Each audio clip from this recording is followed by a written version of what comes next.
Alors bonjour, c'est encore moi.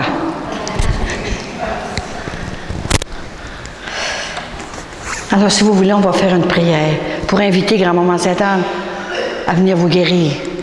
C'est sûr que c'est Jésus qui guérit, hein?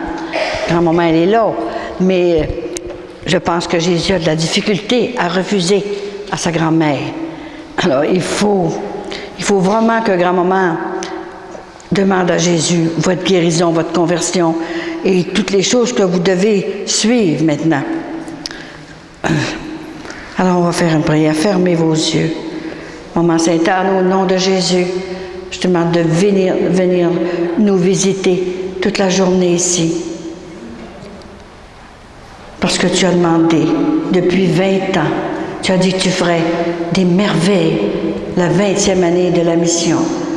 20 ans que je parcours le monde pour distribuer tes faveurs, que Jésus a dit oui.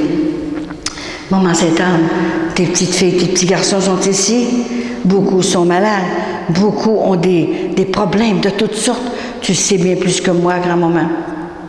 Je te demande aujourd'hui de quitter un peu le ciel et de venir sur la terre, nous aider, nous donner du courage de continuer notre pèlerinage sur la terre. On sait qu'un jour, qu'on va te rencontrer, chacune notre tour. Maman Sainte-Anne, je te les laisse prendre dans tes bras, comme tu as fait avec moi, grand-maman. Serre-les très fort contre ton cœur. Et je suis sûre qu'il y a des guérisons, il y en a toujours des guérisons. Parfois, il y en a qui disent, c'est toujours la même chose qu'elle nous dit. C'est sûr que je ne peux pas inventer autre chose. C'est ça qu'elle m'a dit depuis 20 ans. C'est un choix que le ciel a fait. Ça aurait pu être un prêtre, un autre enfant, une autre fille, un homme. Mais c'était pas ça. Elle avait choisi sa petite fille de rien du tout. Pour faire le tour du monde. Pour guérir ses petits-enfants. C'est la plus puissante après Marie. Elle est en 5e au ciel. C'est la Trinité, c'est Marie et c'est Sainte-Anne, sa maman. Elle nous a donné Maman Marie pour que Marie puisse nous donner notre Sauveur, pour qu'on puisse un jour entrer au ciel dans le bonheur parfait que j'ai vu. C'est sûr que j'ai mis mes conditions. Il a fallu que je mette mes conditions. Grand-maman, si tu veux que je fasse la mission, il faut que je te voie. J'y vais pas autrement. Ah non, c'est bien trop difficile. Qu'est-ce que le monde va dire? Qu'est-ce que les prêtres, les évêques, qu'est-ce qu'ils vont dire? Je veux rester chez moi après avoir élevé une famille. 7 enfants dans 10 ans. Et j'ai fait de mon mieux pour les élever. Et à l'âge de 60 ans, c'est pas de bon sens, c'était plus le temps. 60 ans, elle vient me parler. Elle a dit, maintenant j'ai besoin de toi. Jusqu'à ton dernier soupir, j'ai besoin de toi. Et moi, je n'ai pas accepté tout de suite, là. Non, prends un autre, là. Moi, je l'ai fait ma mission. J'ai élevé mes enfants. Et non. J'ai dit, comment je vais faire? Qu'est-ce que c'est que tu veux avoir au juste?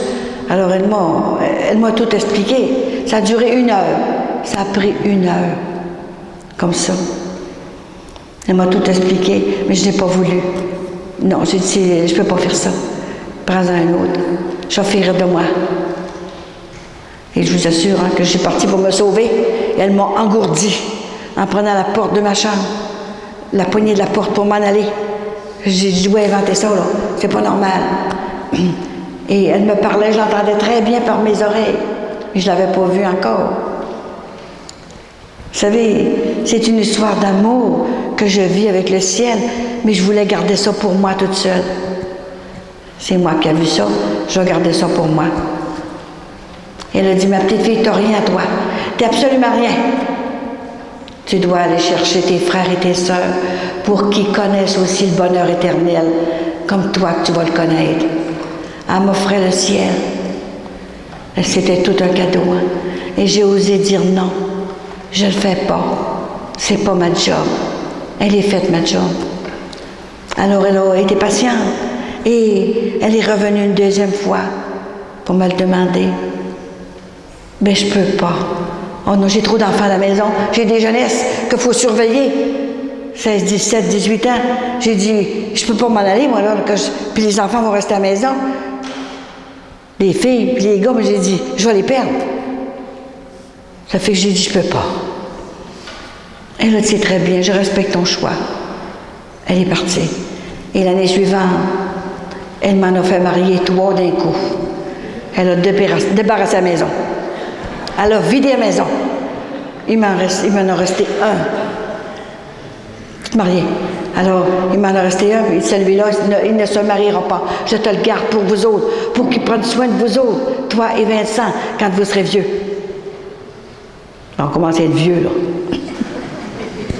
Mais c'est vieillir sans maladie, c'est extraordinaire. Moi qui ai eu toutes les maladies du monde, comme je vous disais, là, toutes les maladies. Je suis bête de vous dire celle-là que je n'ai pas eue.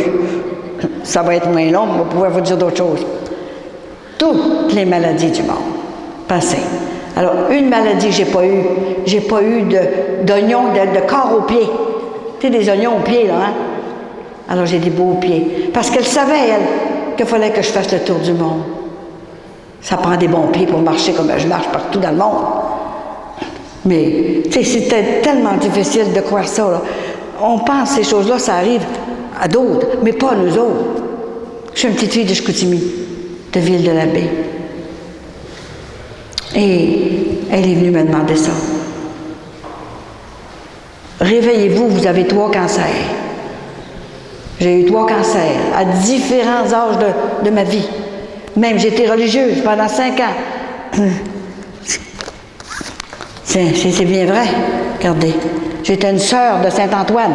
C'est pour ça que je ne me suis jamais perdue. Il me retrouvait à mesure. Saint-Antoine. C'est ça. Et voyez-vous, j'étais heureuse. J'avais fait mes vœux, tout ça. J'avais 20 ans. Et tout à coup, j'ai entendu une voix. Je ne connaissais pas ça, moi. Les locutions intérieures, puis ça, on ne connaissait pas ça. Personne ne nous parlait de ça, même au couvent. Alors, j'entends une voix dans ma cellule. J'avais 20 ans. Elle a dit, « Colette, c'est ta grand-maman du ciel qui te parle. » Mais je n'avais pas vu, là. J'ai dit, « Voyons, est-ce que je viens folle? » Ma grand-maman du ciel, mais ma grand-maman, la bonne Sainte-Anne, c'était une dévotion que ma mère m'avait donnée quand j'étais petite, c'est sûr. Alors, imaginez, là, la peur m'a pris. Alors, je me suis cachée par-dessus la tête, puis un oreiller par-dessus, là, j'ai tout fait.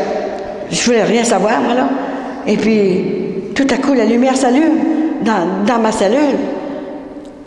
Ma compagne, Sœur Marie de Massabielle, elle m'a donné un charisme de mémoire en même temps pour tout comprendre ça. Écoutez, j'avais 20 ans, puis là, je vais avoir 80. Et ça, je sens pas que je vais avoir 80, c'est comme si j'avais 25 ans. Et là, c'est extraordinaire. Et je me suis décachée, mais je ne l'ai pas vue, mais elle me parlait. Tu dois sortir du couvent. Tu as une grande mission à remplir sur la terre. Grande mission sur la terre. Elle a dit, tu dois aller sauver des âmes. Sauver des âmes. Ben oui, j'en sauve, là, au couvent. On a 8 heures de prière, 8 heures de sommeil, 8 heures de travail. J'en sauve. Tu ne peux pas faire ça dans le couvent. Il faut que tu sois dans le monde, parmi le monde, pour aller chercher tes frères et tes sœurs, dans la vérité de la parole de Dieu. Voyons, ça n'a pas de bon sens, là.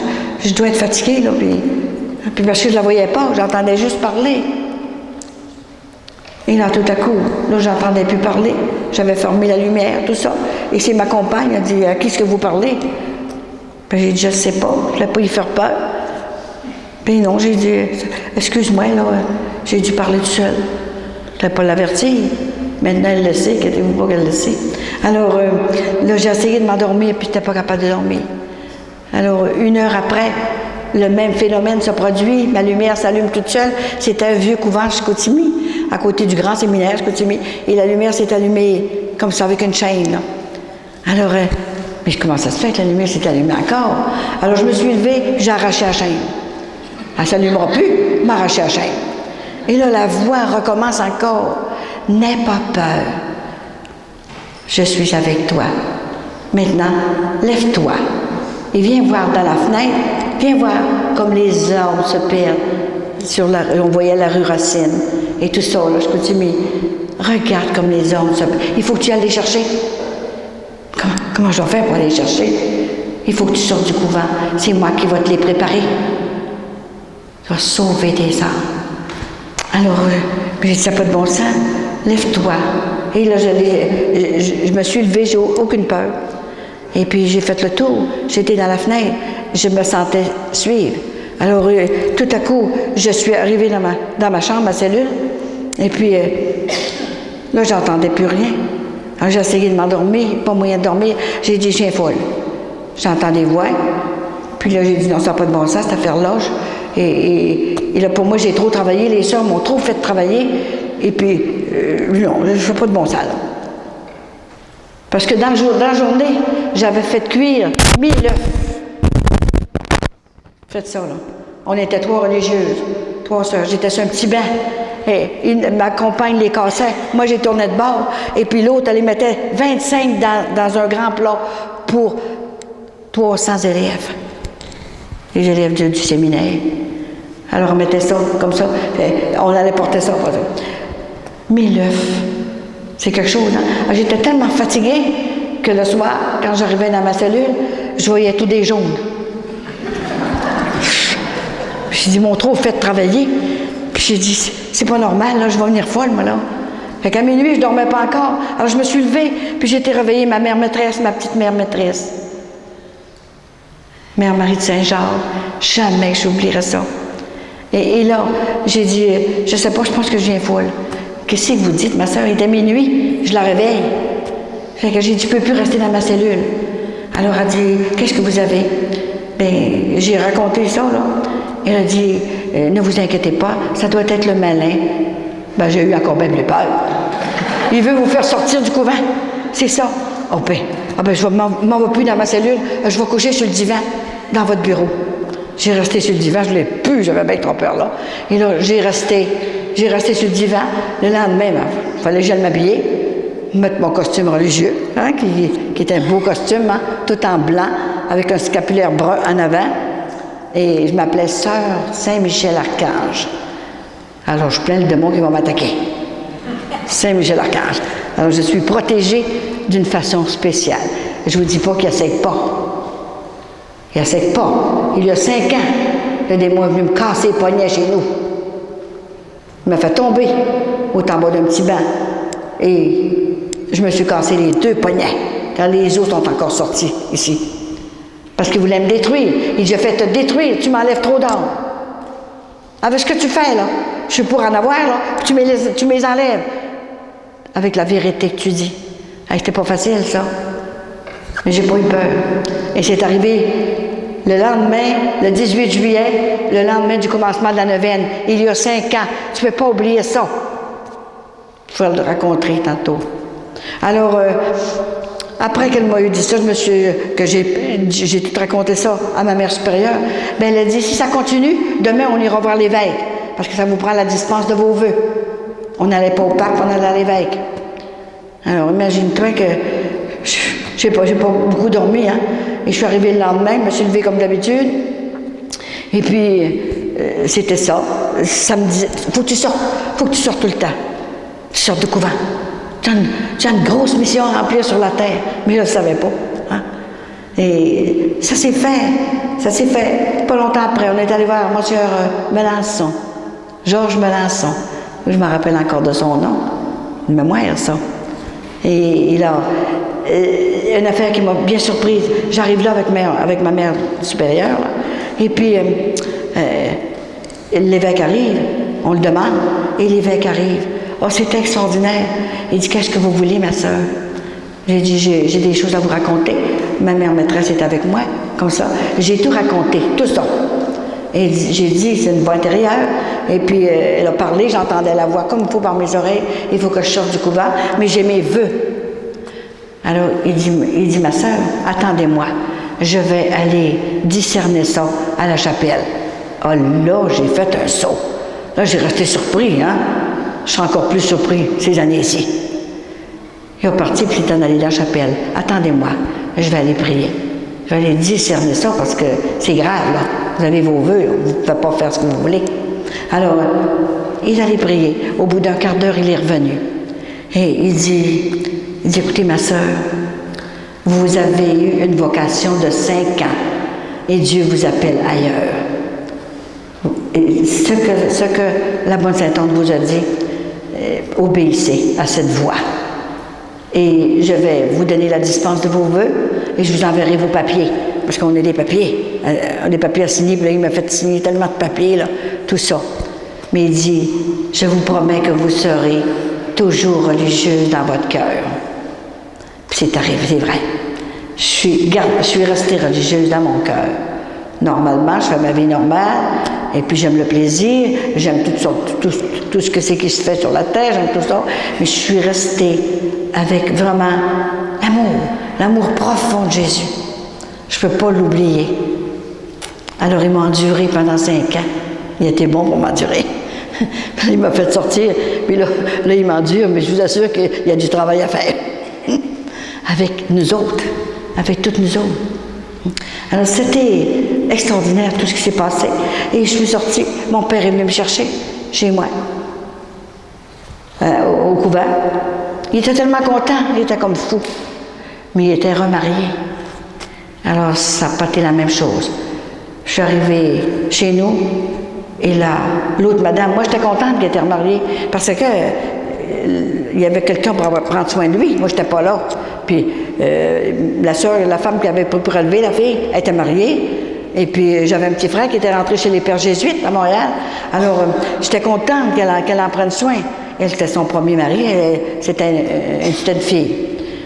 Et là, quand elle m'a vu arriver, elle dit, est-ce que tu vas rester longtemps ici? Comment ça? Je viens juste de sortir, là, du couvent. Mais puis mon père était tellement fou qu'il avait acheté des cigares pour donner au bureau. Puis les employés disaient à mon père, voyons, t'as toujours pas eu un bébé, ta femme est bien trop vieille. Oui, mais j'ai dit ma fille qui était partie, puis maintenant, elle est revenue, hein, à 20 ans. Et là, il a tout jeté pour ton amour sur moi. Fait qu'elle n'était pas contente. Alors, c'était des bêtises tout le temps. Alors, je me suis mis à aller travailler. Je ne resterai pas dans la maison sortant. Mais comme je n'avais aucune instruction, j'étais 4 ans à l'école, alors je ne pouvais pas faire autrement. Je me suis engagée dans un magasin de coupons parce que j'avais un talent pour la couture. Elle m'a tout donné. Et là, j'étais capable de mesurer ce qu'il y avait besoin, tout ça. Et je faisais des manteaux de fourrure même, des petits manteaux de fourrure pour les enfants, tout ça. J'avais un beau talent de couture. Ma mère était couturière, puis elle faisait du linge d'église. C'est quelque chose, hein? Ce que j'avais fait quand j'étais au couvent. Des ceintures de macramé, puis les barrettes, puis toute cette affaire-là qu'il y avait besoin, là. C'était comme ça. Alors, avec ça, c'était correct. Et un jour, le magasin a fermé. Alors, où est-ce que je vais aller? Où je vais aller? Alors, elle m'a présenté un autre magasin, c'était une épicerie. Bien, une épicerie, là. C'est facile, là, vendre des canages, tout ça, là. Mais on marquait tout ça sur des slips, là. Tout. Une boîte de billes, une boîte de fèves. Hey, c'était de l'ouvrage. C'était pas des caches comme on a à cette heure, là. C'était de l'ouvrage, il fallait tout marquer. Alors, j'étais là, certainement 1 an. Et là, tout à coup, j'ai rencontré un jeune homme. Sur la rue. Il venait de sortir de chez les frères. Hey, là, on était sur la même longueur d'onde, hein. Et là, je l'ai reçu à la maison. On faisait tellement de bonne jeunesse, hein, dans ce temps-là. C'était un chanteur.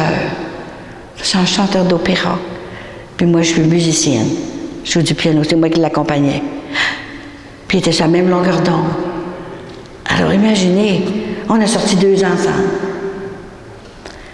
Et là, je l'aimais. C'était mon premier amour. J'aimais. Il dit, on va se préparer pour se marier. Hein? Alors c'était pas ça que le bon Dieu voulait. C'était pas celui-là que le bon Dieu voulait. Et tout à coup, un soir, il arrive en retard. Et j'ai dit, comment ça se fait? T'arrives à 9h, qu'est-ce qui se passe? Bien, il dit, sais-tu, il dit, j'ai été prendre une petite bière avec mes amis. Et tu es sûr que tu n'as pas pris la caisse? Parce que j'avais peur de ça. Ma mère est morte de ça. Mon père est alcoolique. Il n'y a jamais, ce qui l'a sauvé, c'est la messe. Le dimanche, il n'a jamais pris un coup le dimanche. Même pas un verre de boisson dimanche. Et je vous ai dit que la semaine passée, je suis allée pour l'église Sainte-Anne à Chicoutimi-Nord. J'étais très émue. J'ai parlé dans une grande salle à côté.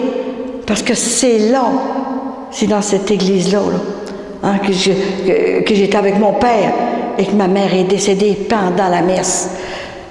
Alors, je pensais à tout ça. J'étais très émue d'avoir parlé. Et même, il y a une madame qui est ici, puis elle a eu une guérison pendant que je parlais. Peut-être qu'elle viendra vous le témoigner. C'est extraordinaire tout ce que c'est. Elle reste à Québec, puis elle est venue à Chicoutimi chercher son miracle. Fait que c'est quelque chose, hein? Il y en a tout le temps des merveilles, des grands merveilles. Hein? Alors imaginez, je lui ai donné congé, comme ça.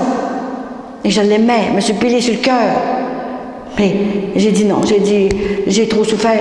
Puis mon père, ma mère sur le lit de la mort, qui m'avait dit, Colette, quand tu te marieras, marie un homme qui n'est pas alcoolique, même s'il manque un bras, parce que ton père m'a fait mourir. D'abord qu'il te respectera, comme ça. Et c'était vrai. Et elle l'a converti avant de mourir. Elle avait seulement 52 ans quand elle est morte. Et s'est complètement corrigée de sa boisson. 2 ans avant, il avait 52 ans. Et puis, voyez-vous, il s'est complètement converti. Et là, il n'a jamais pris une goutte de boisson après. Et c'est 52 ans, c'est pas vieux, ça. Hein? C'est toute une affaire. Puis quand elle m'a dit ça, je le savais, moi. Je savais qu'elle allait mourir. Parce qu'elle m'a fait demander à côté d'elle, sur le lit de la mort, le 26 juillet, la fête de Saint-Anne. Moi, ça n'a pas de bon sens. Puis depuis 3 ans, j'avais 3 ans quand elle a commencé à me parler de la bonne Sainte-Anne. Mais j'ai dit, comment ça se fait? Elle a dit, écoute-moi bien. Elle m'a donné cette statue-là qui a 125 ans. Et puis, elle l'a mis sur mon cœur comme ça. C'est pour ça qu'à l'onction d'huile, je la mets sur votre cœur. Et là, elle a dit, Colette, je vais mourir aujourd'hui. À 13 ans, tu comprends rien.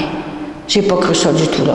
Maman, vous êtes à l'hôpital, puis vous allez guérir. Je vais mourir aujourd'hui. OK? Mon pèlerinage est fini sur la terre. Tu resteras avec ton père. Et il m'a fait mourir, mais j'ai pardonné, Colette. J'ai pardonné. Elle avait quitté par les maisons. 25 $. On était tellement pauvres, on n'avait même pas de souliers les pieds. 25 $, 5 cents, 1 cent, 10 cents, pour envoyer au frère André. C'est pour ça que je vous dis, c'est une mission exactement comme le frère André. Puis je vais aller le voir à sa canonisation. Là. Ceux qui veulent venir avec moi, vous viendrez avec moi. Vous allez en avoir des miracles. Peut-être rencontrer le Saint-Père aussi. Pour lui dire, je vais emporter ces paquets de miracles-là. Tiens, je ne peux plus le dire, tellement qu'il y en a. Puis il y en a encore autant à la maison. Elle a tout choisi. Elle a dit, laisse-moi tout faire. Alors, c'est extraordinaire. Mais elle a dit, Colette, ton père m'a fait mourir, mais j'ai pardonné. Alors ça, le pardon, ça, c'est écrit ici dans la tête, là. Je suis certaine que c'est écrit sur mon corps. J'ai aucune difficulté à pardonner. Elle m'a donné un charisme de ça. Je pardonne facilement les critiques, puis toutes sortes de choses. Je pardonne. Et la troisième chose, elle a dit, écoute-moi bien. Elle était sur le lit de la mort, là. Elle parlait tranquillement. Ses veines ont bloqué. Il n'y avait pas de pontage dans ce temps-là, hein, en 1944. Alors, ses veines ont tout bloqué. Et là, c'est extraordinaire. Et la troisième chose, c'est la plus importante. Elle avait tout oublié, le passé. C'est ça qu'il faut faire. C'est passer toutes ces choses-là, nos douleurs, nos souffrances. C'est passer. Vivons le moment présent, le 24 heures à la fois. C'est assez. Et prions. Gardons notre équilibre avec notre tête aussi. Trop prier, c'est pas mieux. Il faut être heureux. On a le droit d'être heureux sur la terre. Et là, la troisième chose, elle dit, quand tu seras mal pris, tu auras des grosses douleurs, des grosses souffrances. On dirait qu'elle savait tout ça. Crie fort, fort à la bonne Sainte-Anne, puis elle va t'accorder tout ce que tu veux. Je te le promets. Elle était sur le lit de la mort. Mais à 13 ans, tu comprends rien. Ça va rester dans la mémoire, là. Mais imaginez, hein. On ne savait rien. Qu'est-ce qu'on connaissait à 13 ans dans notre temps, là? Hein? Bon, on ne savait pas un homme, on ne savait pas ce que c'était. C'était notre pire, c'est tout. Hein? On ne connaissait pas rien. On était dans la pureté, on était dans l'amour de Dieu, puis on pratiquait tout le temps, puis hein, on était bien, on jouait, on s'amusait. Pas comme aujourd'hui, à 13 ans maintenant. Nos enfants, vous le savez, je n'ai pas besoin de vous le dire, ils couchent avec le chum, ou le blond, 13 ans. Il y a une femme de Montréal qui m'a appelé. Ça fait à peu près 2 mois de ça. Je pensais qu'elle allait mourir au téléphone. Elle dit, madame, elle dit, j'ai quelque chose à vous demander. Elle dit, je vais faire une crise de cœur. Mais j'ai dit, qu'est-ce que vous avez là? Mais elle allait à l'hôpital. Faites venir l'ambulance. C'est pas ça, madame. C'est pas ça. Je vous connais, vous venez à Montréal, puis je vous ai entendu, puis je sais que grand-maman Sainte-Anne peut faire un miracle. Mais qu'est-ce que vous avez là, au juste, là? Mais elle dit, j'ai une petite fille qui a 13 ans. Ah, 13 ans. Puis elle dit, elle vient d'arriver, puis là, elle vient de me dire, maman, j'ai invité mon chum à soir pour coucher avec moi. Dans ma chambre, dans le sous-sol. Je suis venue des gros frissons et la sueur me dégoûtait. Mais t'es-tu folle, ma petite fille? Voyons donc, t'as 13 ans, tu ne coucheras pas avec ton chum ici, certain. Tu es une maison du bon Dieu, ici, nous autres, on pratique. Toi, tu veux pas venir à l'église, mais nous autres, on y va. Puis là, elle dit, je suis venue tellement mal, là. Elle dit, j'avais des grosses sueurs, là. Puis là, je pensais te faire une crise de cœur. Ben, elle dit, tu veux pas que je l'amène ici, coucher avec moi, là? Ben, je vais aller chez elle. Sa mère, elle veut, elle. Elle a fait une crise de cœur. La petite fille n'a pas été capable d'y aller.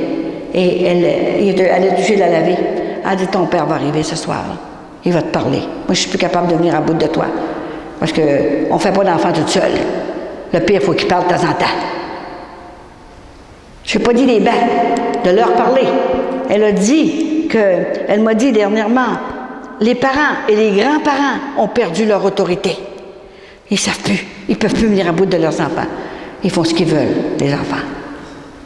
Laisse-moi tranquille. Si tu me parles encore du bon Dieu, je ne viendrai plus chez toi. Tu ne verras plus des petits-enfants. C'est ça, la souffrance des grands-parents puis des parents maintenant. On a tout abandonné. Tout abandonné. Il n'y a plus de vocation non plus. Hein?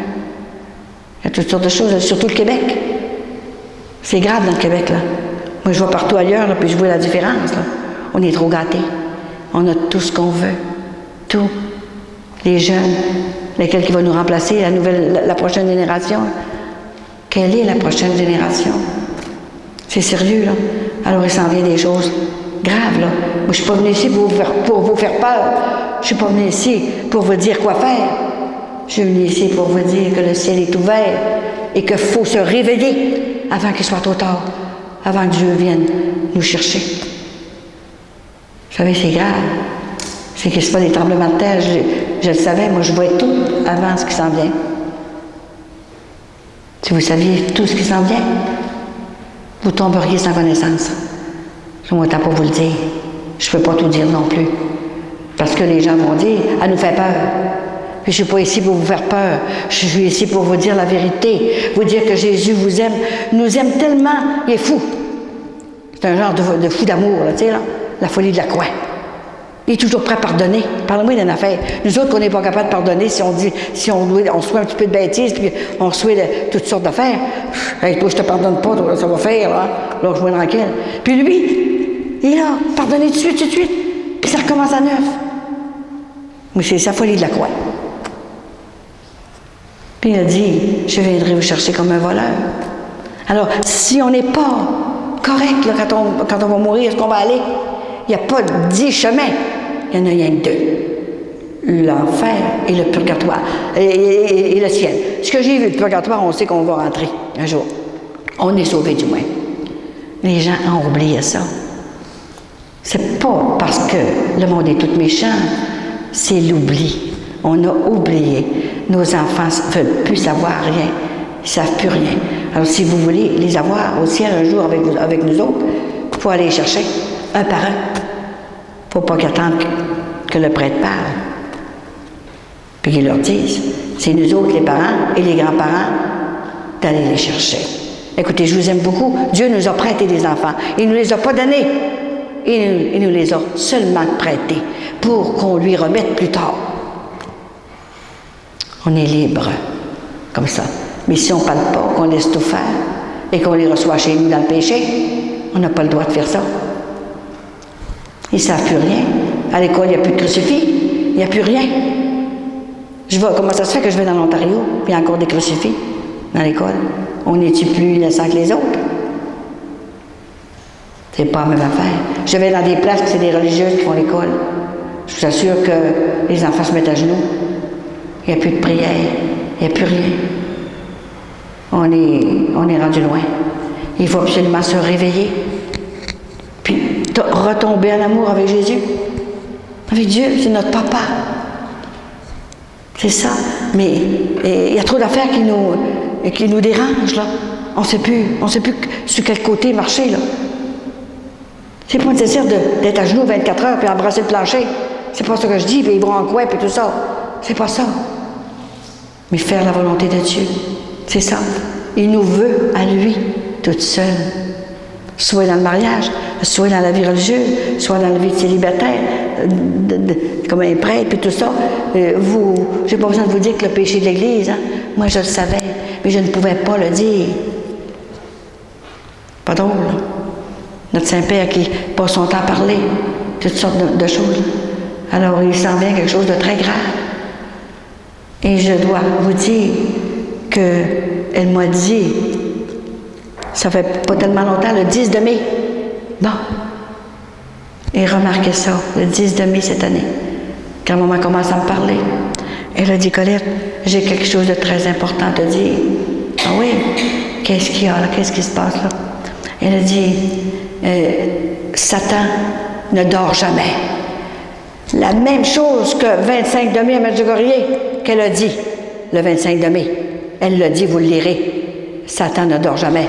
Moi, je ne savais pas, on n'était pas rendu au 25 de mai, là. Elle m'a donné le même message. Satan ne dort jamais. Et ils sont en train d'agrandir l'enfer. Pas avec un pic puis une pelle, avec sa puissance. Parce que Dieu lui a laissé sa puissance. Hein? Et c'est ça qui a fait les tremblements de terre et qui a réveillé les volcans. On en va ici encore. Il faut se réveiller puis comprendre là, ce qui s'en vient. C'est dangereux, on est en danger, je vous le dis. Parce que lui, Satan, c'est de voler les enfants du Père. Parce qu'il ne peut pas créer. Il n'a pas le droit de créer. C'est ça. Alors, elle m'a dit bien des choses à part ça, là. Et tout à coup, moi, j'ai dit, grand-maman, est-ce que je peux dire ça dans mes conférences? Je ne peux pas dire ça. Les gens vont avoir peur. Est-ce que je peux le dire? Donne-moi un signe. Si je peux le dire, donne-moi un signe. Parce que si je ne peux pas le dire, je ne le dirai pas. OK? Elle dit, ne t'inquiète pas. Tu dois le dire. Tu dois le dire. C'est pas faire peur à mes petits-enfants. C'est pour les réveiller. Pour qu'ils tombent en amour, vraiment, avec Jésus. C'est lui qui fait un miracle. C'est pas Saint-Anne, c'est pas Marie non plus, mais il y a deux mères à chaque côté. Il y a Marie d'un bord, et puis grand-maman de l'autre bord. Imaginez qu'un homme, entre deux femmes, il tombe. Les deux mères de Jésus, imaginez-vous donc. Ça fait qu'il n'est pas capable de dire non. Hein? La maman, elle crie, mon fils, là, ça n'a pas de bon sens, il vit en état de péché. Et puis elle lui dit ça, Marie dit ça à Jésus. Je l'ai vu faire. Mais il faut que tu mettes une personne ressource sur sa route, là, parce qu'ils ne sont pas capables d'en venir à bout. C'est de valeur, il va tout perdre, sa job, il va tomber d'une maladie, puis toutes les affaires de même. Imaginez. Alors, je demande ça à Jésus. Jésus n'est pas capable de refuser. Alors, il dit, je vais mettre une personne ressource sur leur route pour aller les guérir. Pour qu'ils se marient, qu'ils ne vivent pas en adultère, en péché mortel. Et les grands-mamans par l'autre bord, j'ai une petite fille, là, ses parents sont tellement bons, puis ils prient, puis ça n'a pas de bon sens. Elle est rendue à son 3e chum. 3 enfants. Elle ne sait même plus ce qu'est le père puis le grand-père. Ils ont 4-5 grands-pères, grand-mères, puis là, ils ont des enfants de même, pas de confession, pas rien, là. Tu sais, là. Ils peuvent descendre un escalier, puis la dernière marche tomber, ils se fendent le crâne, puis ils meurent. Ils n'ont plus le temps de me demander le pardon. C'est grave, c'est bien plus grave qu'on pense. Et ils peuvent aller faire un tour en machine. Ben, je n'ai pas besoin de vous le dire. Il y a tellement d'accidents. Ça se tue aller-retour. Nos beaux jeunes, qu'on doit leur dire qu'on les aime, hein, qu'on les aime, que Dieu nous les a prêtés. Mais leur dire qu'il y a quelque chose à faire. Ils ne sont pas venus sur la terre seulement pour s'amuser, par exemple. C'est eux autres qui vont nous remplacer. Il y a 1,5 génération de perdus. Mais une grand-maman, qu'est-ce qu'on va faire? Dieu a ses plans. Il a ses plans, Dieu. Alors, on est en danger. Il faut se réveiller avant qu'il soit trop tard. Puis pourquoi qu'elle a pris une grand-mère? Moi, je lui ai dit, prends un prêtre, il y a de la théologie. Et puis il est instruit. il va dire la vérité, tout ça. Moi, j'ai rien, moi. J'ai rien qu'une 4e année. Et voyons donc, qu'est-ce que je vais faire avec ça? Elle dit, je t'ai choisi. C'est une grand-mère que je voulais. C'est pas un prêtre. Tu es là pour aider au prêtre, par exemple. Mais c'est une grand-mère que j'avais besoin. Et depuis 20 ans, voyez-vous qu'elle me fait faire cette mission-là. Elle a dit, tu vas faire le tour du monde. Moi qui avais peur de tout. Prendre l'avion, j'ai dit, je ne peux pas prendre l'avion, je vais tomber. Bon, imagine-toi, hein? Dans les airs, d'un coup que je tombe. Et le bateau, des grandes croisières en bateau, 21 croisières en bateau, des 15 à 25 jours là. Mais je peux pas, parce que je vais me noyer. Si le bateau coule, là, moi j'ai une piscine chez nous, puis j'ai pas encore mis de pied dedans. J'ai bien trop peur de l'eau. Voyons donc, moi me noyer. Bon, ça finissait plus cette affaire-là. Mais je connais pas ce monde-là, moi.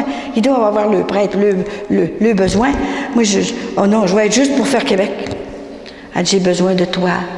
Elle a dit, tu es notre Jean-Baptiste. Là, c'était le restant. J'ai tout fait. Là, j'étais plus capable de respirer. Jean-Baptiste qui s'est fait couper le cou. Hey! À cause qu'il est allé dire à sa belle-sœur, t'as pas le droit de rester avec le roi, toi. T'as pas le droit. T'es en adultère. C'est rien que de ça, maintenant, l'adultère. Mais voyons donc, imaginez que c'était... Elle était fâchée, là, qui restait avec sa belle-sœur. Elle cherchait un moyen pour le tuer, le faire tuer. Hein? Et le soir, comme le roi était toujours entre deux eaux, comme on dit, là, il buvait, là. Hein? Et là, ils ont fait danser Salomé. Avec 7 voiles, avec 7 beaux voiles, comme dans ce qu'on voit des fois dans les affaires, là. Et puis, elle faisait tomber un voile de temps en temps. Lui, il était sous, là, pas mal. Fait que là, il voyait 2, comme on dit, là. Fait qu'il disait à Salomé, demande-moi ce que tu voudras. Même la moitié de mon royaume, va te le donner. OK, là? Fait qu'elle ne savait pas quoi demander. Elle avait tout ce qu'il fallait. Voyons donc. S'il était riche, elle ne demandait rien. Elle est allée demander à sa mère. Qu'est-ce que je vais lui demander, là? Sa mère a dit, demande la tête de Jean-Baptiste. Jean-Baptiste, le précurseur. Hein, qui venait demander, il venait pour annoncer Jésus.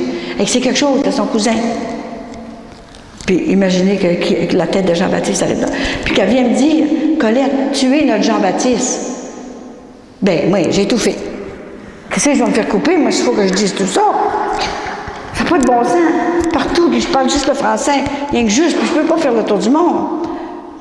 Ne t'inquiète pas. Tu n'es absolument rien. Tu es seulement que mon petit instrument. Tu n'es rien. Si tu n'as pas de moi, tu ne pourras pas rien faire. Puis je sais, c'est pour ça que je vais rester chez nous. Je l'ai faite, ma mission. J'ai eu 7 enfants, puis j'ai dit, j'ai un mari à avoir soin, puis il ne voudra pas. Mais ça ne voudra pas me conduire partout. Voyons donc, partout de même. Il n'est même pas capable de venir me mener à l'épicerie. Voyons, faut-tu l'apprendre à chauffer? Ton mari, laisse-le-moi. C'est moi et ma fille Marie qui va lui faire son éducation spirituelle. Ne t'inquiète pas. Je vais te le conserver pour qu'il te conduise partout où elle voudra aller. Oh ben, ça va avoir de la misère. Hey, écoute, là, tu connais pas chose avec lui. C'est pas un méchant gars, là, mais il est comme les autres, c'est un homme, c'est tout. Hey, je vous assure, hein, elle s'en est occupée. Il a 84 ans. Il est dans le Seigneur par-dessus la tête. Il n'y a pas de maladie. Et puis, voyez-vous, là, il me conduit partout. C'est quelque chose, hein. C'est lui qui voit les miracles. Il les voit. Hein? C'est quelque chose. Et mon livre qui a sorti, hein? Que c'est Michel, mon directeur spirituel, qui est avec moi ici. Il est parti du grand séminaire pour venir vous rencontrer. C'est quelque chose, pas n'importe qui, là. Je suis pas un 2 de pique, c'est mon directeur spirituel. Écoutez, là, il y a 4 doctorants en spiritualité qui a pris à Rome. Et c'est lui, là, qui dit à mon Seigneur Turcotte, lui, il est prêt, lui, il n'est pas prêt, lui, il n'a pas vocation. Intelligent, tout ça. Elle me l'a choisi dans l'Ontario. Grand-maman n'est pas sortie dans le Québec en premier. Elle a sorti dans l'Ontario, puis elle a choisi sa cathédrale, la co-cathédrale de Cornwall, dans l'Ontario. L'évêque m'a dit oui. Et puis, voyez-vous, le curé aussi, c'est sûr, hein? Et j'ai parlé là 3 ou 4 fois dans cette cathédrale-là. Et pour me remercier cette année, savez-vous qu'est-ce que Saint-Anne fait? J'ai envoyé 59 hommes de tout âge faire des prêtres. Et j'en ai 32 de reçus.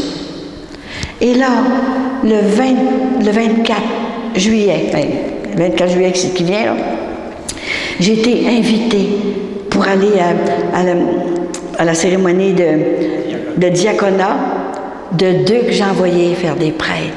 Ils vont être reçus diacres, là, dans l'église que je suis entrée la première, avec un nouvel évêque, c'est sûr, c'était pas cet évêque-là que je connais. Il va être là, il va les ordonner diacres, puis ils ont fait leurs études à Rome, les légionnaires du Christ. Après ça, ils vont être reçus prêtres au mois de décembre. Mais ce qui est beau là-dedans, c'est bien plus grand que ça encore. Imaginez-vous donc le deuxième, il était du Lac-Saint-Jean, il s'appelait Jannick. Et puis, il était pour mourir. Ça faisait 8 ans qu'il étudiait pour faire un prêtre. Et sa mère me connaissait, parce que je suis au Lac-Saint-Jean de temps en temps parler, tout ça. Et puis, tout à coup, elle me téléphone. Elle dit, Madame Coulombe, elle dit, c'est terrible ce qui arrive. Mais je dis, qu'est-ce que c'est ça? Mon fils ne pourra pas faire un prêtre. Elle dit, il y a un tumeur. Il y a un tumeur? Je sais ça qu'il y a un tumeur. Il y a un tumeur entre le cœur et le poumon. C'était gros comme une orange, tu sais, là. Comme ça, c'était tout soulevé. Puis elle dit, il n'a pour pas longtemps à vivre, peut-être un mois à vivre. Alors, le supérieur l'a envoyé mourir chez moi. Et il arrivait de l'hôpital de Rome, c'est sûr, parce qu'il n'y avait rien à faire. Il n'y avait pas d'opération à faire. Toutes les pattes du tumeur étaient prises après le cœur, puis l'autre côté après les poumons. C'est pauvre petit. Puis il voulait tant faire un prêtre. Alors, elle dit, peux-tu vous voir? Ben, j'ai dit, chez nous, je rencontre seulement des prêtres et des évêques, puis des religieuses. Mais oui, mais il voulait faire un prêtre, vous pouvez le rencontrer. La bonne Sainte-Anne, je vous connais. Bien, c'est correct. J'ai dit, emmenez-le moi. Ça fait qu'elle me l'a emmené. Et il pleurait tellement, ce pauvre petit. Alors, j'ai pris ma relique. Ma vraie relique, là. C'est comme celui-là aussi que je vous donne en petite photo, là. J'ai pris ma relique. Puis là, j'ai prié sur lui, là. Puis, j'étais pas capable de mettre ma main. Parce qu'il y avait trop la grosse bosse, là. Puis, moi, ça me faisait mal, autant que lui, là. Hein? Puis, il était à la maison. Puis, là, j'ai essayé, là. Mettre ma main là, puis j'ai fait une prière spéciale. Jésus, tu as besoin d'évocation, puis c'est un bon petit garçon, puis il va faire un bon prêtre. Je suis certaine de ça, là. Hein? Et là, j'ai parlé tant que j'ai vu, je pleure autant que lui, là. Hein? Et puis, là, il était tellement content. Et ensuite, il s'est retourné au Lac-Saint-Jean. Moi, je reste à Québec. Il s'est retourné au Lac-Saint-Jean. Et le lendemain, il se réveille. Il dit, maman, je ne sais pas qu'est-ce qui arrive. J'ai faim. Il n'avait jamais faim. Et là, il avait faim. Fait qu'il a fait un déjeuner, tout ça. Il venait mourir chez lui, là. Et 3-4 jours après, il dit, maman, il dit, sais-tu ce que j'ai? Il dit, j'ai plus de bosse. Hey, qu'est-ce que tu me dis là? Viens voir, maman, viens toucher. Regarde, où c'est qu'elle a rendu ma bosse? Maman, c'est la bonne Sainte-Anne qui l'a fait fondre, certain. Puis là, il pleurait tous les deux, ma grâce, ne comprenait plus. Maman, je retourne à Rome. Je vais faire un prêtre. Je retourne faire un prêtre. Et là, ben oui, mais on n'a pas d'argent. Comment tu vas t'en aller à pied? On n'a pas d'argent, comment tu vas faire? Bien, maman, on va quêter. La pitié, hein? Alors, il m'a dit, monsieur le curé, puis on fait une quête pour lui acheter un billet d'avion. Puis il est beau, il est assez beau, un beau petit jeune homme. Il avait 29 ans.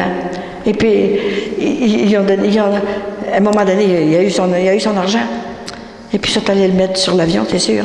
Et il arrive là, le père, le supérieur de la communauté, les légionnaires du Christ. Mais ce que tu viens faire ici? Bien, il dit, je viens faire un prêtre. Ah oui, mais tu devais mourir. Je peux pas mourir, là. J'ai été guérie. La bonne Sainte-Anne m'a guérie. Il n'en venait pas, hein, le père. Il a manqué de tomber à terre. Mais il dit, regardez, j'ai plus de bosse. Oui, mais mon petit gars, déshabille-toi pas, on s'en va à l'hôpital tout de suite. Fait qu'il était à l'hôpital de Rome, là, hein, où c'est qu'il avait passé des examens et tout ça. Il va à l'hôpital. Et c'est extraordinaire. Il passe un examen. Il n'y avait plus de cancer, il n'y avait plus de tumeur. Tout était guéri. Et là, il va être reçu. Diacre, je vais être là pour témoigner. Et il va être prêtre en décembre. Il est en très bonne santé. Si ce n'est pas un miracle, qu'est-ce que c'est? Hein? Moi, je trouve qu'on doit applaudir Jésus.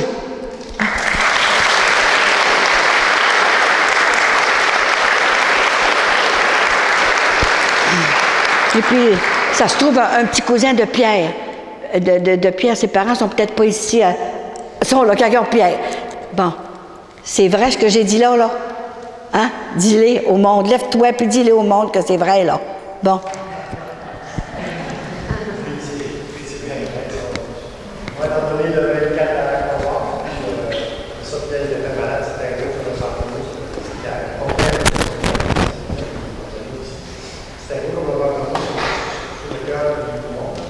C'est extraordinaire. Ouais. Puis son fils, il va être ordonné avec son fils, ça se trouve son petit cousin, il va être ordonné toutes les deux. Deux vocations qui ont pris ça. Tu sais, parce que moi j'étais religieuse, c'est les sœurs Antoniennes, et puis j'avais soin des prêtres, tu sais, c'était ça, la communauté, et c'était l'école apostolique, puis quand ils sont vieux, ils peuvent venir mourir chez nous, je dis encore chez nous, les sœurs Antoniennes, et puis ils ont une infirmerie, puis ils ont tout ce qu'il faut, ils en viennent mourir là, tu sais, là, et puis c'était extraordinaire, en tout cas j'y vais tous les ans, moi, les voir, c'est sûr, hein, et puis, tu sais que je disais, là, j'aurais tellement de choses à vous dire que je pourrais être un mois ici, puis il y en aura encore. Des miracles. Vous savez, Jésus est ressuscité. Il fait encore des miracles. Oh non, il est ressuscité. Pourquoi qu'il ne ferait plus de miracles? Il n'est pas rendu infirme. Il en fait encore des miracles. Mais c'est nous autres qu'on a pas assez confiance. Hein? Et puis, on n'accepte pas des fois la volonté de Dieu. On veut être guéri tout de suite, tout de suite, tout de suite. On veut tout avoir, mais sans se déranger. Il y en a qui m'appellent, moi. Écoute, j'ai besoin de ça, là. Bon, s'il y a tant de miracles que ça, là, je peux être guéri, là, tout ça, là. Mais oui, mais j'ai dit, est-ce que vous vous dérangez de temps en temps? Hein? Bon, il faut se déranger si on veut quelque chose. Ça fait 20 ans que je crie partout, que je me dérange, moi. Fait que c'est quelque chose, hein? Et là, on avait un autre aussi qui était supposé venir confesser. Je ne sais pas, peut-être qu'il va venir en soir, là. C'était une vocation aussi que j'ai envoyée, là, tu sais. Gilles Fortin, hein, tout ça. Et là, il est arrivé. Ah, OK. Ouais. Ça fait que, voyez-vous, quand un jour, j'étais dans une communauté des Ursulines, et puis je donnais une conférence de même, et puis il y en a qui m'avaient demandé, mais oui, mais écoute, là, qu'est-ce qu'elle fait? La vois-tu, là, la voyez-vous, là, quand vous parlez d'elle demain? Ben, pas tout le temps. C'est pas moi qui... Quand je la vois, c'est elle qui vient me voir. Je sais pas jamais quand est-ce que c'est. Alors, tout à coup, là, je leur ai dit, moi, j'avais dit aux gens, quand je l'ai déjà vue, plusieurs fois, là, elle passe parmi vous autres, là. C'est pour ça qu'il faut vous déranger pour venir dans ces soirées-là. Pas pour moi, venez pas pour moi. Moi, je suis rien, moi. Je suis avec un petit instrument, de rien du tout. Mais venez pour Jésus pour commencer. Hein? Et les deux mères de Jésus qui sont là. Hein? Et imaginez les deux mères après Jésus. Il n'est plus capable de refuser. Écoutez, il est là, puis la mère puis la grand-mère crient d'un bord, puis de l'autre, là. Même personne ne ressource, cet enfant-là. Alors, j'ai vu, puis j'ai dit, grand-maman, écoute, là, OK, ma statue est là, hein, miraculeuse, là, quand je mets sur le cœur à l'onction d'huile, et puis il y a beaucoup de guérison. Ben oui, mais qu'est-ce que tu fais, là, pendant que tu es debout là, tu regardes tes petits-enfants partout, là, puis moi, j'essaie de m'égosier à prier, puis à essayer de faire comprendre là, au monde ce qu'il faut faire, puis tout ça, là, pour être heureux sur la terre, puis l'autre côté, surtout. Mais j'ai dit, qu'est-ce que tu fais? Alors, tout à coup, il dit, ferme tes yeux, je vais te le dire. Elle m'arrive comme ça. Oh! Puis là, je la voyais, elle est tellement belle, ça n'a pas de bon sens. Elle mesure 5 pieds 8 certain. Elle est assez grande. Une belle grande femme, comme 50 ans à peu près. Tout habillée en rose. Oh! Un beau rose pâle. Comme en chire, là. Oh, je ne sais pas quel matériel qu'ils ont. En tout cas, c'est extraordinaire, hein? Et là, tout à coup, elle passait, elle fait le tour des bancs, là. Puis elle mettait la main sur la tête de chaque petit enfant qui assistait, là. J'y voyais la main, qu'elle mettait la main comme ça. Puis je la voyais tourner comme ça, puis sa robe revolait tout le temps. Tu peux pas oublier ça, des affaires de même, là, hein? Et il y avait des miracles. toutes sortes de... C'est pour ça que c'est une... Il y en a tellement que je ne peux plus le dire. J'ai 6 gros sacs comme ça de miracles chez nous. Je ne peux pas traîner 6 sacs comme ça, 6 sacs de main, plein de miracles et de faveurs obtenues de toutes sortes. J'en reviens pas, je dis. Il y en a. Et j'ai fait des croisières. Vous le savez, quand je suis venue ici, pendant 15 ans, je me parlais tous les mois. Au Sénat Carrémonde, hein? Parce qu'il n'y avait plus de place chez elle, là. Ça fait qu'on a déménagé ici à l'église. Il y avait toujours des belles faveurs qui arrivaient, toutes sortes de choses. C'est comme je vous dis, là. Il a fallu que je passe par toutes les souffrances pour comprendre mes frères et mes sœurs qui étaient malades. J'aurais peut-être pas compris, hein? Parce que j'ai un bon mari qui m'a donné tout ce que j'avais besoin. J'ai eu des beaux enfants, des bons enfants. Mais j'ai passé à travers tout ça, des épreuves. Il y en a qui ont des enfants. Quand on a un enfant infirme, là, ça fait-tu mal dans le monde, les moments? Peut-être qu'il y en a qui ont des enfants infirmes. Hein? Ben, moi, j'en ai eu une infirme. Hein?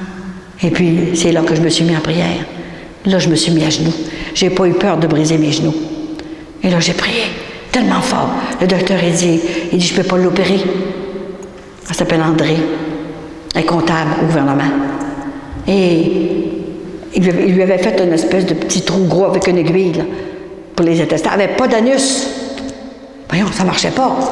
Et là, le docteur, il dit, elle va mourir. Elle n'a pas d'anus. On ne peut pas l'opérer avant. Un chirurgien, il dit, pas avant 2 ans. En attendant, on va lui donner un médicament liquide pour que ce soit toujours en eau. Bon. Puis je vais l'opérer à 2 ans. Elle criait. Elle ne parlait pas. Elle disait toujours « bobo ». « Maman, bobo, bobo ». Elle commençait à manger un petit peu, puis ça faisait mal. Puis elle ne pouvait pas à la toilette. Oh, elle venait toute bleue en dessous de la table, je la vois encore. Puis moi, ça me faisait aussi mal qu'elle. Mais j'ai dit « qu'est-ce que je vais faire ?» Là, j'ai pensé à ce que maman m'avait dit, sur le lit de la mort. Si t'es mal pris, t'as quelque chose, crie fort, fort à la bonne Sainte-Anne, puis elle va t'accorder tout ce que tu veux. Oh ben là, c'est ça. Il faut que je crie à Maman Sainte-Anne. C'est pour ça que mon livre s'appelle « Le cri de Marie ». Il y a 25 faveurs obtenues du ciel en lisant ce livre-là, dans la foi. Il est béni et exorcisé. C'est quelque chose, hein? Bon. Et c'est mon directeur spirituel qui l'a fait sortir. C'est lui qui s'est occupé de ça, hein? Alors, c'est extraordinaire, tout ce qu'il a fait pour moi aussi. Ça fait 15 ans que je suis avec lui. C'est lui, il va vous le dire lui-même quand il va dire la messe, là. C'est lui qui a vu remplir ma bouteille d'huile, toute seule, qui ne se vide pas. C'est quelque chose, hein. Le frère André, lui, il y avait des cierges, il faisait brûler des cierges la nuit pour pas que les pères en aient connaissance, là, pour se faire de l'huile, là. Hein? Ben, il fallait absolument. Il recevait du monde dans le jour, hein, mais ça passait aller-retour, il faisait pas ce que je fais, là, recevoir un par un, là, comme ça.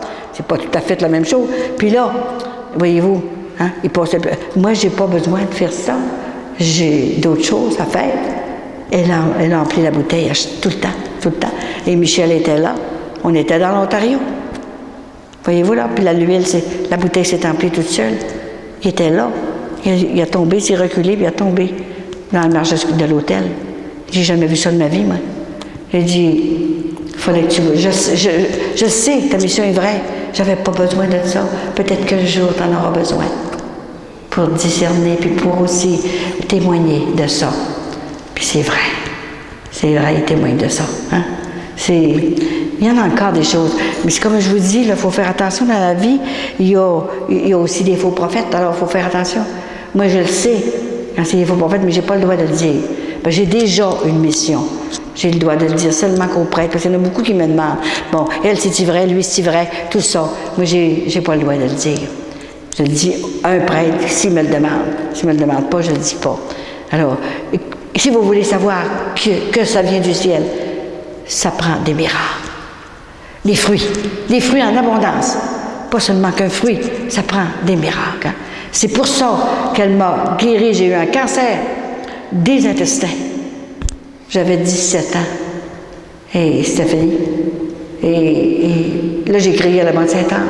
Ça n'a pas de bon sens, 17 ans, mourir. Voyons. Et j'ai tellement crié fort, hein, qu'elle est venue me guérir. Je n'ai jamais rien eu depuis ce temps-là. Et tout à coup, j'ai eu un cancer après, j'ai eu mes enfants, un cancer des organes. Là, c'était fini, là. Le médecin qui était un cousin de mon mari, le chirurgien, il dit, Colette, je ne peux pas t'opérer. Il dit, c'est fini. 2 fibromes cancéreux sur les ovaires et l'utérus, c'était fini. Ah, je peux pas t'opérer, tu as 1 mois à vivre. Alors, je suis arrivée chez moi, j'ai compté ça à mon mari, puis il a téléphoné à son cousin, puis elle n'est plus opérable. C'est fini. Alors, moi, j'ai dit, c'est pas fini, là. Je vais demander. J'ai gardé mon courage. Et là, j'ai prié. Là, je me suis mis à genoux, les bras en croix. Puis là, j'ai dit, là, bonne Sainte-Anne, maman m'a dit que quand je serais mal pris, là, je suis mal pris. Puis mal pris, là. J'ai 2 tumeurs cancéreux. Puis là, j'ai dit, il faut que tu viennes m'opérer. Est-ce que tu peux venir m'opérer? Demandez ça, une affaire de même. Alors, 3 jours après, j'ai senti ouvrir ma porte. Je restais à Chicoutimi, là, au Saguenay, et j'ai senti ouvrir ma porte de chambre. Je pensais que c'était mon bébé qui avait 4 ans, et qui venait des fois me trouver, parce que mon mari avait un restaurant, puis il n'arrivait pas des fois avant 2-3 heures du matin. Hein. C'était ouvert tout le temps. Mais c'était pas lui. C'était mon petit gars. C'était grand-maman Sainte-Anne. Mais je la voyais pas dans ce temps-là encore. Et tout à coup, j'ai senti une présence dans ma chambre. Et j'étais tout le temps couchée, hein, parce que ça saignait tout le temps, là, je me vidais. Hein. Et là, j'ai senti une piqûre, ici, dans mon bras, dans mes veines. Mais j'ai dit, qu'est-ce que c'est ça? Et là, je me suis endormie. Et elle me donnait du sang, des transfusions de sang. Je n'avais plus de sang. Et elle m'a opérée elle-même, sans coupure. Je n'ai pas de coupure. Et elle m'a posé 2 ovaires neufs.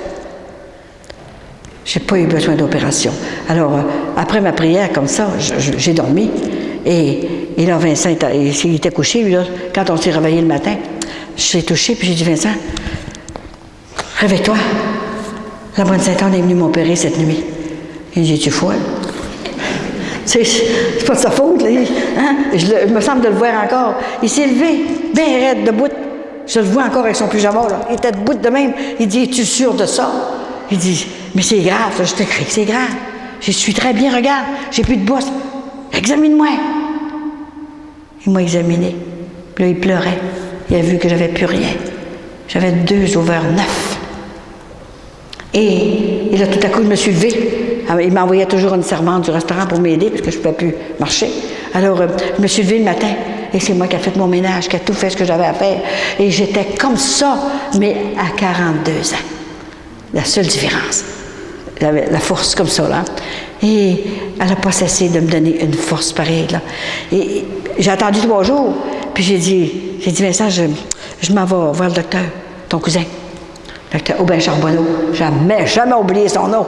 Mais on ne pensait pas dans ce temps-là de demander les feuilles, là, tu sais, là. Et là, tout à coup, je suis arrivée là, puis la secrétaire a dit, écoute, vous n'avez pas d'appointement. J'ai pas besoin d'appointement. J'ai dit, Saint-Anne est venu m'opérer cette nuit. Hein? Là, elle pensait que j'étais folle. C'est sûr, il faut que je voie le docteur tout de suite.